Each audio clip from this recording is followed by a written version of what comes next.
À vous, chers auditeurs, auditrices. J'espère que vous allez bien. Ici Sam qui vous parle. Après l'émission de la semaine dernière, Laura et moi-même avons réfléchi à annuler le podcast. D'ailleurs, Laura est absente aujourd'hui, donc si tu nous écoutes, on t'embrasse et on pense fort à toi. Je reste sans voix par ce qui est arrivé à Pierre. Je sais même pas quoi en penser, quoi dire. Apparemment, il était malade, c'est ce qu'on nous a dit. Mais je sais pas, j'ai pas envie d'y croire. Si vous auriez vu ses yeux, il y croyait tellement.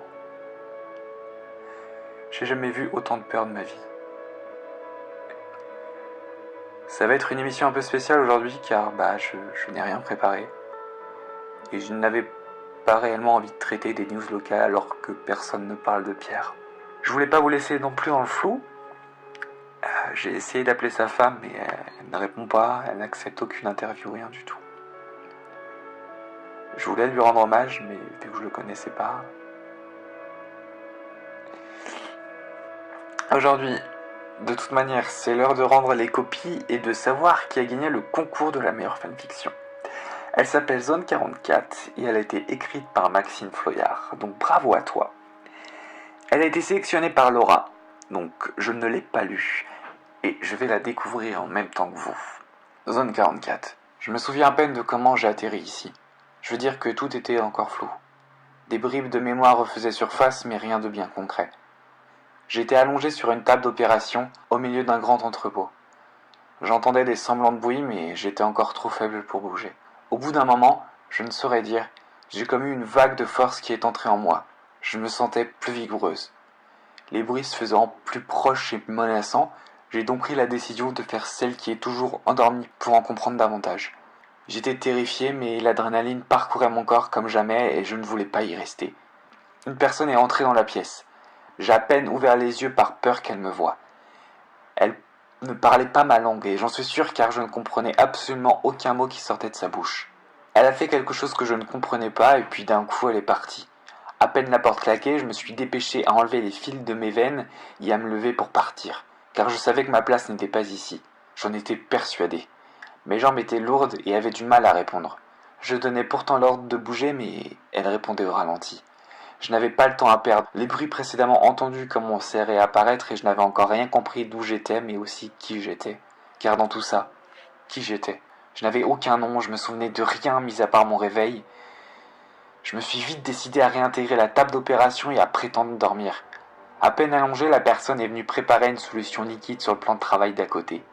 Cette solution était foncée. Puis elle prit une sorte de grande épine dans l'un des tiroirs. Elle l'a remplie de cette solution sombre et puis elle s'est approchée de moi pour me la rentrer dans le bras. La douleur était si intense que j'ai hurlé. La personne était complètement déboussolée de me voir réveillé. Apparemment, je ne devais pas l'être. Elle prit un rectangle noir pour parler dedans et dit « Elle est réveillée, faites évacuer et amenez une équipe, vite !» Je savais qu'il fallait que je parte. J'avais beau ne pas comprendre ce qu'elle disait, ma place n'était pas là. J'ai pris mon courage à deux mains et j'ai poussé la personne. J'ai par la suite enfoncé la porte et je suis sorti. Ça a amené à un couloir avec marqué zone 44. J'ai continué mon chemin et je me suis enfui. 2 couloirs plus loin, je suis tombé sur un immense sigle zone 46 et zone 47. Des gens me poursuivaient et un étrange son strident a commencé à faire rage. J'ai couru le plus vite possible de toutes mes forces.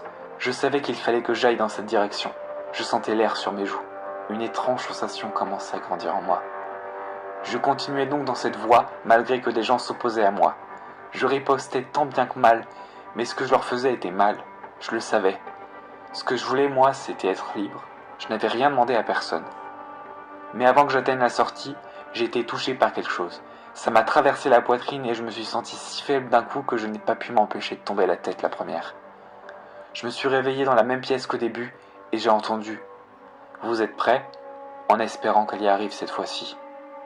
Fin. Eh bah bien, chapeau bas Maxine. C'était vraiment malin. J'aime beaucoup, tu joues avec les codes, avec les mots. Non, c'était vraiment bien. Et puis le twist, vraiment malin. Non, bravo. Je pense qu'on peut l'applaudir. Cette émission va toucher à sa fin. Je ne sais que dire d'autre. Aujourd'hui, c'était une émission très spéciale. Spéciale car elle a laissé beaucoup de questions sans réponse. Mais aujourd'hui, des gens sont morts sans qu'on ne sache la cause. J'ai pas envie qu'ils meurent en vain. Vous pouvez compter sur moi pour comprendre ce qui s'est réellement passé à la centrale d'Astrakhan Falls le 26 octobre. Je ferai tout ce qui est en mon pouvoir pour rendre justice à ces gens. La pierre. C'était Sam, et vous êtes sur le podcast officiel d'Astrakhan Falls.